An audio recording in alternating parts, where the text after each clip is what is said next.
오늘 함께 읽은 이 스바냐 3장 14절에서 17절까지 말씀, 사실 3장 전체를 오늘 좀 살펴보려고 하는데요. 말씀을 가지고 어메이징 가스펠 이런 제목으로 함께 말씀을 살펴보려고 합니다. 어메이징 가스펠이 뭐죠? 여러분, 어메이징 가스펠. 어메이징 가스펠이 뭔가요? 진짜 모르시는 거예요? 네, 어메이징은 아시겠죠? 놀라운. 가스펠은 복음. 네. 그래서 놀라운 복음, 우리나라 말로 하자면 놀라운 복음인데, 저는 이제 한글로 이 어메이징이라는 의미를 충분히 이게 전달 혹은 표현하기가 좀 어려운 것 같아요. 어메이징. 복음은 우리에게 진짜 말할 수 없을 만큼, 표현하기 어려울 정도로 놀라운 능력이 복음인 거죠. 그래서 저는 이 복음을 어메이징이라는 서술로 표현하고 싶은 거예요. 여러분들에게도 복음은 어메이징 하십니까? 진짜요?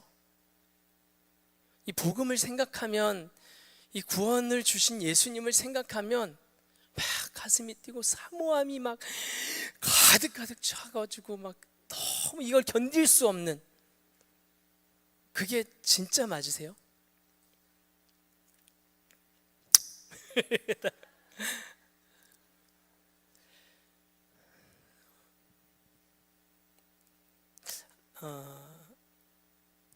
아내 자랑하면 좀 팔불출이라고 하는데, 저는 좀 부끄럽지만 결혼 오늘 15년 차예요. 올해가 15년 차임에도 불구하고 이 아내의 사랑을 계속 받고 있는 행운아 중에 하나인 것 같아요. 15년 정도 지나면 눈꺼풀도 좀 이렇게 벗어지고 서로를 봐도 크게 감흥이 없어질 때가 됐을 때인데도 제 아내는 지금도 저를 보면서 설렌다고 이렇게 얘기를 해요.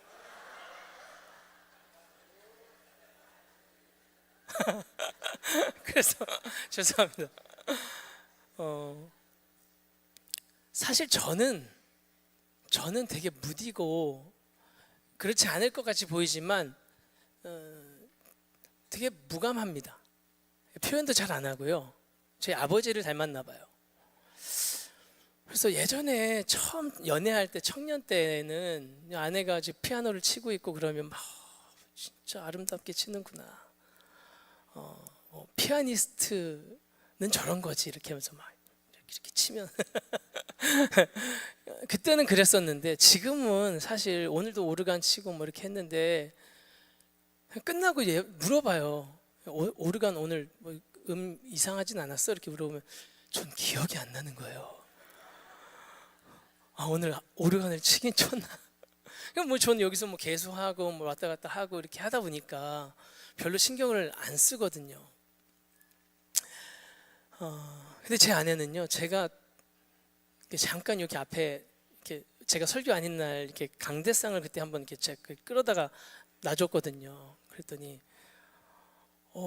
강대상에 잠깐 올라온 당신이 너무 멋지다 이렇게 카톡으로 실시간으로 제가 막 일을 하다가 늦게 가거나 이러면 얼만큼 했어? 그럼 뭐 이만큼 해서 한 3분의 1 정도 남았어. 그럼 와 멋지다. 여보 본당에 왕파리가 막 날아다녀. 이게 카톡이 왔어요. 예배 시간에. 그래? 내가 잡아줄까? 그랬더니 우와 멋지다.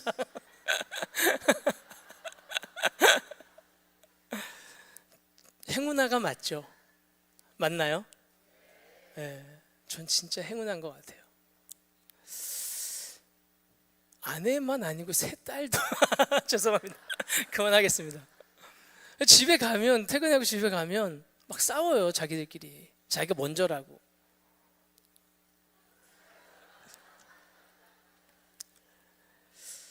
이제 좀 진지하게 제가 이 이야기를 왜 했을까? 우리는 그리스도의 신부죠.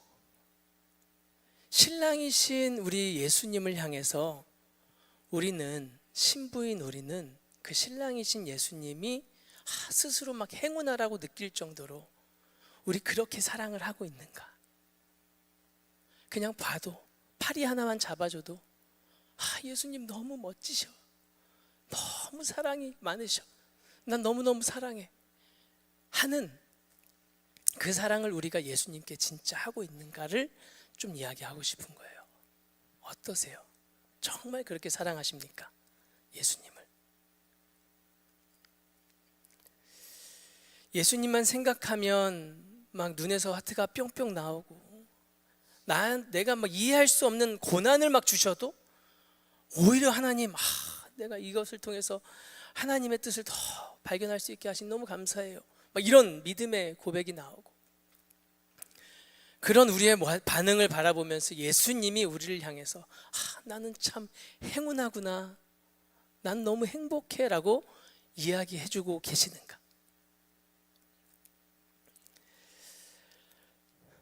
어쩌면 우리의 삶은 제가 처음 얘기한 것처럼 제가 감을 다 잃어버리고 오르간을 쳤는지 안 쳤는지도 모르고 그렇게 무감해져 버린 그런 마음의 상태가 혹시 우리 안에 있지 않는가, 한번 진지하게 돌아보고 짚어봐야 한다는 거죠.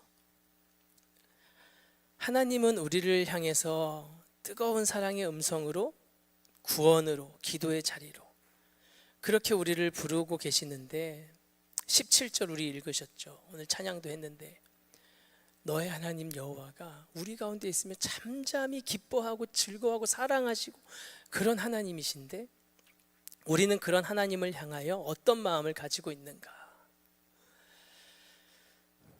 우리 지금 오늘은 주일이잖아요. 주일날 나름 뮤지컬도 준비해갖고 막 하셨고, 준비한 찬양으로 찬양대들 열심히 하나님 앞에 찬양하셨고, 맡겨주신 사역들 주차장에서 뭐해서 다 감당하셨죠. 그런 오늘은 좀 생각이 나겠죠. 근데 오늘이 지나고요, 월요일, 화, 수, 목, 금, 그때 여러분들이 그냥 사회 삶의 현장 속에 계실 때, 아무도 나를 보는 사람이 없는 그 은밀한 자리에 있는 여러분의 자리에서는 그 예수님을 향하여 이런 사랑의 고백을 하고 있는가? 그렇게 우리가 생각해 보면 참 송구한 마음이 사실은 먼저 드는 게 우리죠. 하나님은 우리를 향해서 사랑을 고백하시는 이 오늘 스바냐 3장의 본문의 배경을 보면 하나님이 어떤 상황 가운데에서 이런 사랑의 고백을 막 하고 계시는지를 알 수 있거든요. 그래서 오늘 3장 1절부터 한번 좀 보겠습니다. 1절부터 7절까지 함께 읽어보겠습니다. 한번 보세요. 화면에 나오니까요. 성경 보실 분은 성경 보세요. 패역하고 더러운 곳, 포악한 그 성읍이 화 있을진저, 이렇게 시작해요. 1절 그대로. 1절. 네. 지금 어떤 곳으로 바라보고 계시냐? 하나님이 그의 백성들을 바라보시는데 패역하고 더러운 곳, 포악한 성읍이라고 말을 하면서 화 있을진저 이렇게 얘기합니다. 2절. 그가 명령을 듣지 아니하며 교훈을 받지 아니하며 여호와를 의뢰하지 아니하며 자기 하나님에게 가까이 나아가지 아니하였도다. 지금 하나님을 명령을 듣지도 않고 받지도 않고 의뢰하지도 않고 가까이 나아가지도 않는 상태에 있다고요. 3절.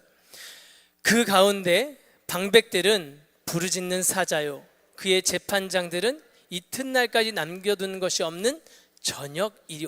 뭘로 지금 부유를 하냐면 사자,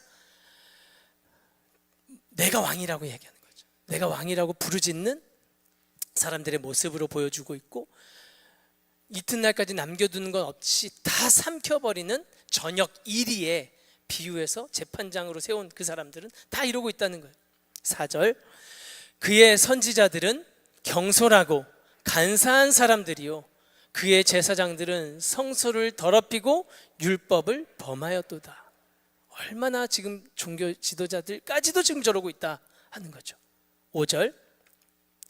그 가운데 계시는 여호와는 의로우사 불의를 행하지 아니하시고 아침마다 빠짐없이 자기의 공의를 비추시거늘 불의한 자는 수치를 알지 못하는도다. 그게 얼마나 수치스러운 모습인지도 모습임에도 불구하고 그것도 모르고 있다는 거죠. 6절, 내가 여러 나라를 끊어버렸으므로 그들의 망대가 파괴되었고 지난 자가 없게 하였으므로 그들의 모든 성읍이 황폐하며 사람이 없으며 거주할 자가 없게 되었느니라. 지금 심판으로 이렇게 된 거죠. 7절 계속, 내가 이르기를 오직 나를 경외하고 교훈을 받으라. 그리하면 내가 형벌을 내리기로 정하였기는 하였지만 너의 거처가 끊어지지 아니하리라 하였으나 그들이 부지런히 그들의 모든 행위를 더럽게 하였느니라. 아멘. 하나님은 사랑을 고백하고 계시는 오늘 본문의 그 동일한 상황에 이스라엘은 이런 모습을 지금 하고 있는 거죠. 보시면서 우리에게 해당하는 내용들이 몇 개나 있으셨어요. 하나님을 행운아처럼 행복하게 느끼시게 하지는 못할지언정 이런 비참한 모습을 보면서 비참하게 만드는 그런 모습이 이스라엘 모습이었다면 우리는 어떠한가? 이렇게 패악한 상황, 패악한 모습을 보이는 그런 상황 가운데 하나님은 그 모습을 바라보시면서 지금 너희의 상태가 어떤지를 이야기하세요. 그리고 8절에서 그날을 선포하세요. 그날. 같이 읽겠습니다. 나 여호와가 말하노라. 그러므로 내가 일어나 벌할 날까지 너희는 나를 기다리라. 내가 뜻을 정하고 나의 분노와 나의 진노를 쏟으려고 여러 나라를 소집하며 왕국들을 모으리라. 온 땅이 나의 질투의 불에 소멸되리라. 아멘. 여러분, 스바냐는요, 오늘 우리가 3장을 읽고 있지만 1장부터 3장까지 되어 있는데 이 스바냐는 1장부터 이 여호와의 날을 선포해요. 여호와의 날. 달리 말하면 심판의 날을 선포하는 본문이 이 스바냐란 말이죠. 그래서 열국을 심판하시는 날이 있다는 사실을 지금 우리 8절에서도 지금 읽은 것처럼 그렇게 선포하고 계신단 말이죠. 그런데 동시에 그 심판의 날을, 지금 이 모든 패역한 상황을 내가 심판하고 열국을 다 모아다가 계속해서 심판하고 그 열국까지도 다 심판할 것을 선포하는 이 여호와의 날, 심판의 날, 그날을 선포하면서 동시에 스바냐는 어떤 것을 이야기하고 있냐면 남은 자에 대한 이야기를 해요. 남은 자에 대한 약속. 그래서 심판 안에서 남은 자, 믿음의 그 구원받은 사람은 하나님의 보호가 있을 것을 약속해 주세요. 그래서 우리가 다 알다시피 이스라엘이 둘로 나눠지죠. 북이스라엘과 유다로. 근데 북이스라엘은 아수르에게 망하죠. 멸망당하죠. 유다는 바벨론에게 망하게 돼요. 그렇게 열방을 들어서 멸망시키는 이 심판이 있고, 그 후도 이 열방들이 계속해서 심판이 이어지죠. 나중에는 바사가 와가지고 메대가 와서 점령하고, 그 다음에 또 바사가 와서 또다시 점령하고, 애굽으로 다 흩어지고 애굽의 통치를 받고 시리아에게 또 붙들림 바 되어서 통치받고, 종국엔 2000년 우리 예수님 나시는 그 시기까지 와서 로마에게 완전히 점령당하는 상태가 되죠. 하나님은 이런 심판과 함께 구원의 길을 또 약속해 주셔서 열어주셨어요. 그래서 예수님이 십자가에서 그분의 이 남은 자, 이 심판의 이 약속을 완성시키시는 거죠. 완성하시는 거예요. 그래서 하나님은 그 날, 여호와의 날 심판하겠다라고 말씀하시면서 내 진노를 다 쏟아부으겠다. 너희의 그 모든 허물에 대하여 내가 이 모든 진노를 쏟아내겠다라고 말씀하시는데, 그걸 어디다가 쏟아내신 거냐면 사실은 종국에는 다 모아다가 예수님의 십자가에 그걸 다 쏟으신 거죠. 우리의 죄의 권세, 그 죄의 모든 결과, 죽음의 모든 문제를 하나님의 그 질투의 불로 소멸하신 사건이 십자가인 거죠. 그래서 이 죄로 벽이 되어져 있던 이것을 하나님이 다 허물어서 이제는 하나님을 볼 수 있도록, 부를 수 있도록 하신 거예요. 그래서 9절부터 다시 한번 읽어보겠습니다. 9절부터 9절 시작. 그때에 내가 여러 백성의 입술을 깨끗하게 하여 그들이 다 여호와의 이름을 부르며 한 가지로 나를 섬기게 하리니. 백성의 입술을 깨끗하게 하신 거예요. 그 심판과 진노를 다 쏟으신 십자가로 이제 깨끗하게 하셔서 이제 여호와의 이름을 부를 수 있게 하신 거죠. 10절. 내게 구하는 백성들 곧 내가 흩은 자의 딸이 구스강 건너편에서부터 예물을 가지고 와서 내게 바칠지라. 11절. 그날에 내가 내게 범죄한 모든 행위로 말미암아 수치를 당하지 아니할 것은 그때에 내가 네 가운데에서 교만하여 자랑하는 자들을 제거하여 네가 나의 성산에서 다시는 교만하지 않게 할 것임이라. 그렇게 배반하고 하나님 앞에 패역했던 그 모습들을 다 새롭게 하신 거예요. 그래서 이제 교만하게 서지 않을 수 있는 상태로 바꾸신 게 이 심판과 남은 자의 계획을 실현하신 하나님의 이 역사로 일어난 거죠. 12절. 내가 곤고하고 가난한 백성을 네 가운데 남겨두리니 그들이 여호와의 이름을 의탁하여 보호를 받을지라. 13절. 이스라엘의 남은 자는 악을 행하지 아니하며 거짓을 말하지 아니하며 입에 거짓된 혀가 없으며 먹고 누울지라도 그들을 두렵게 할 자가 없으리라. 아멘. 아멘.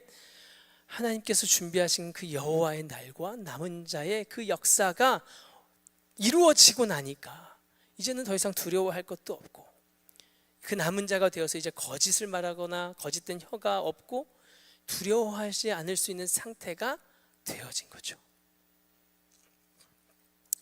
여기서 남은 자는 다르게 아까도 말씀드렸지만 구원받은 사람들을 의미하죠. 하나님께로 회개하면서 돌아온 사람들, 하나님이 미리 택하신 사람들, 택함 받은 사람들을 남은 자라고 표현한 거예요. 그래서 하나님은 이 여호와의 날을 선포하고 그 모든 진노를 십자가에 다 쏟아 남은 자들로 다시금 돌아오게 하시는 이 길을 열어주신 거예요, 우리에게. 이게 복음이죠. 복음으로 말미암아 패역하고 그렇게 하나님을 향하여 배반하고 화가 있을 거라고 말씀하실 수밖에 없는 그런 상태에 있는 우리에게 복음을 선포하여 복음을 이루셔서 우리가 완전히 다시금 하나님을 서게, 하나님을 부르게, 두려워하지 않을 수 있게 바꿔 놓으신, 이것이 복음인 거죠. 그래서 14절부터는 이제 기쁨의 노래를 부르게 하세요. 한번 부를까요? 14절. 시온에 따라 노래할지어다. 이스라엘아 기쁘게 부를지어다. 예루살렘 따라 전심으로 기뻐하며 즐거워할지어다. 여호와가 네 형벌을 제거하였고 네 원수를 쫓아냈으며 이스라엘 왕 여호와가 네 가운데 계시니 네가 다시는 화를 당할까 두려워하지 아니할 것이라. 그날에 사람이 예루살렘에 이르기를 두려워하지 말라.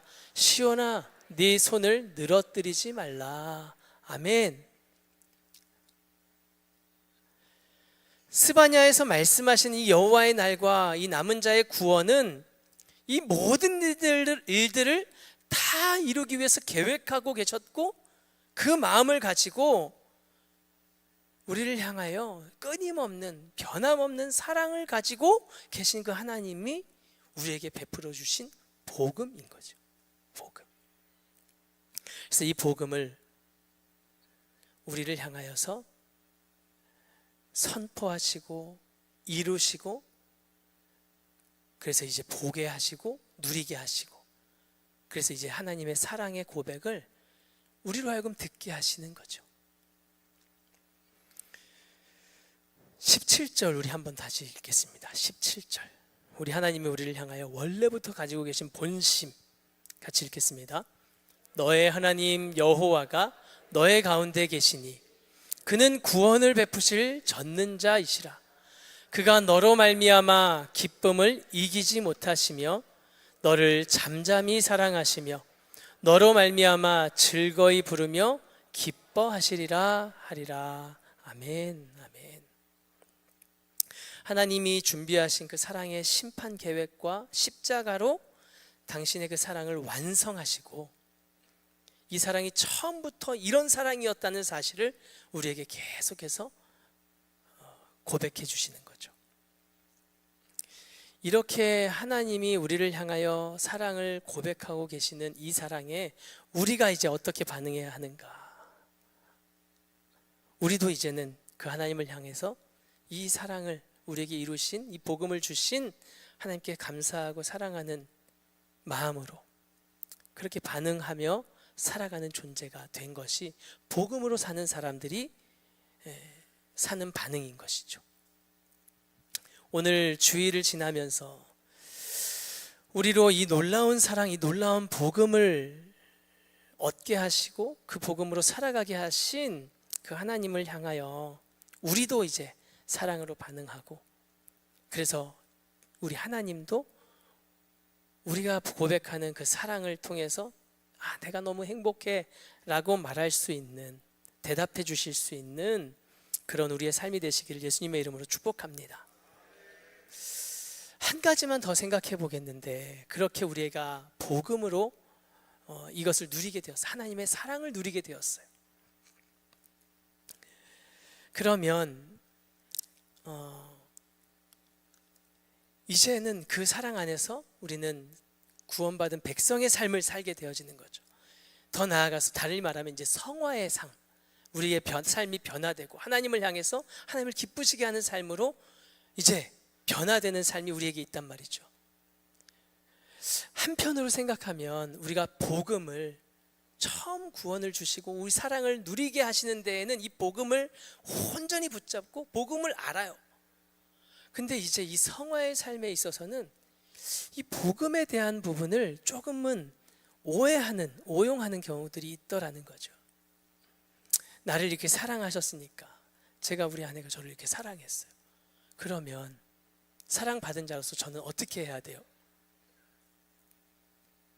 저도 잘해야겠죠.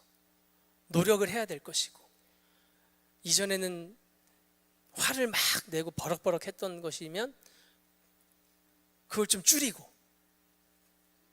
부드러운 말을 아멘. 부드러운 말을 하는 것으로 변화되는 것, 이게 도리인 거죠. 그래서 그렇게 하려고 내가 막 노력을 해요. 그렇게 하다가 안 되면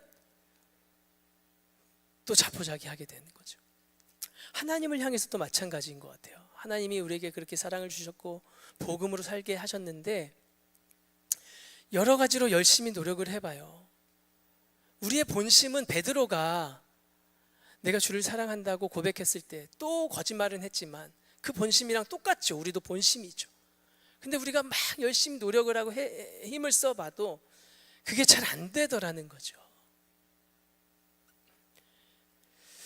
근데 이게 우리가 복음을 잘못 생각할 때 이런 일들이 일어나는 거예요. 그렇게 열심히 노력하다가 잘 안 돼, 막 오늘 주일 이렇게 와서 예배하고 봉사하고 열심히 했을 땐 우리가 뭔가 이제 반응을 한 것 같아서 뭔가 기뻐요. 그런데 돌아가서 그러지 못한 상황, 현실, 죄의 자리를 경험하고 나면 우리는 또 좌절하고 낙심하고 나는 도대체 왜 이럴까? 라고 생각하는 거죠. 근데 복음에 대해서, 이 복음을 우리가 잘못 오해하지 않기를 이렇게 이야기하면서 팀 켈러라는 목사님이 이렇게 이야기해요. 복음은 내가 뭘 행하는 것이 아니고 그리스도께서 나를 위해 행하신 것을 믿는 것이 복음이라고 이야기해요. 그래서 우리의 삶에서 이 실수하게 되고 송구한, 넘어진 그런 자리에서 일어서야 되는 건 맞아요. 그런데 일어서는 방법 또한 복음으로 해야 되는 거죠. 나를 향해서, 이 복음이 뭐냐? 나를 향해서 놀라운 사랑, 그 사랑과 약속을 부어주시는 그 하나님의 사랑을 내가 기억하고 묵상하고 그 앞으로 나아갈 때 우리는 우리의 실수, 우리의 연약함을 다시 만회할 수 있는, 사명을 따라 살아갈 수 있는 힘을 그 안에서 발견하게 되어지는 거예요. 복음은 우리가 무엇을 하는 것이 아닌 거예요.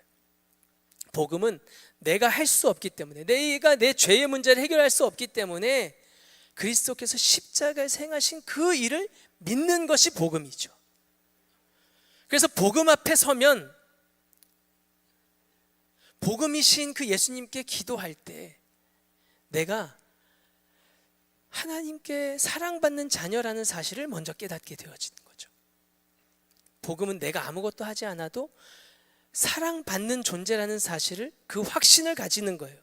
그러면 복음은 내가 뭘 했고 못했고로 나를 보지 않고, 죄인이지만 형편없지만 나를 사랑하시는 그 하나님의 사랑에 기반을 두어서, 연약하지만 나를 사랑하시는 그분으로 말미암아 내가 강하여지고, 내가 아무것도 없지만 그분으로 인해서 내가 부요해져서 뭔가를 할 수 있는, 연약하지만 모든 것을 할 수 있는 힘을 그분 안에서 공급받아서, 그런 정체성과 그런 힘으로 복음 안에서 다시 한번 교만하지 않고 겸손하게 그분이 주시는 힘으로, 그분이 주시는 방법으로 내 삶이 성화되어져 가는 것을 보게 되는 것, 이게 복음인 거죠.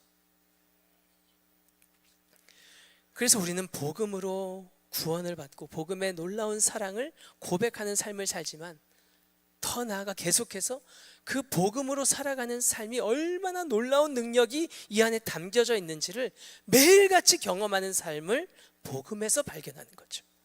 그래서 복음은 어메이징한 거예요. 한 가지만 말씀드리고 이제 말씀을 맺겠는데요, 제가 청년 시절에 굉장히 밝은 사람이었어요. 밝은 청년이었습니다. 그래서 열심히 하고 청년 회장도 하고 열심히 봉사하고, 사람들이 보면 와, 정남이는 진짜, 죄송합니다, 이런 청년이었는데, 제 겉은 그랬는데 제 속은 아니었거든요. 제 속은, 제 배경은, 제 가정은 진짜 싫었어요. 그래서 늘 우울했어요. 우울함을 들키지 않으려고 맨날 밝게 했던 거고, 웃고 열심히 했던 거죠. 그러다 보니까 제가 기도하는 시간은 항상 통곡하는 시간이었어요. 조금 솔직하게 얘기하면 원망하는 시간이었어요. 하나님 왜 이럽니까? 내가 이렇게 열심히 하는데, 이렇게 열심히 하잖아요 하나님. 그런데 난 왜 이럽니까? 내 가정은 왜 이럽니까? 그래서 한 번은 금요일에 그렇게 원망하면서 또 기도하고 있던 시간이었어요. 도대체 왜, 하나님, 예수님 십자가 왜 그렇게 지신 거예요 도대체?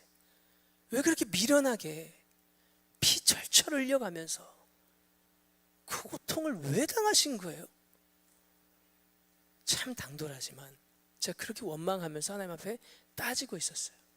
그때 하나님이 기도하면서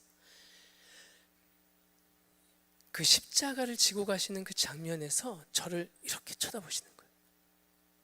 저를 이렇게 쳐다보면서, 이게 내가 너를 향한 열정이야, 내 열정이야, 내 사랑이야 라고 딱 말씀해 주시는데, 그때 제가 복음을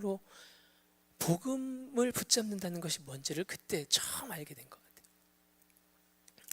그 다음부터는 제가 복음 앞에 서는 것을, 예수의 이름을 부르는 것을 매일같이 했어요. 예수의 이름을 부를 때 내가 얼마나 놀라운 사랑을 받은지를 다시금 깨닫게 해주시는 거예요. 할 수 없는 그 일을 할 수 있는 힘으로 바꿔주시는 것을 알게 되는 거죠. 본문에서 하나님은 우리를 어떻게 바라보고 계세요? 구원의 대상으로 우리를 바라보고 계시고, 기쁨의 존재로 바라보고 계시고 잠잠히 사랑하며 즐거이 부르시는 이 하나님의 놀라운 사랑, 그 사랑을 우리를 향하여서 고백하시는 그것이 어메이징한 복음의 하나님이신 것을 우리 다시 한번 기억하며 이 하나님의 사랑으로 풍성하게 누리고 또 이 복음의 능력으로 힘있게 살아가시는 저와 여러분 다 되시기를 예수님의 이름으로 축복합니다.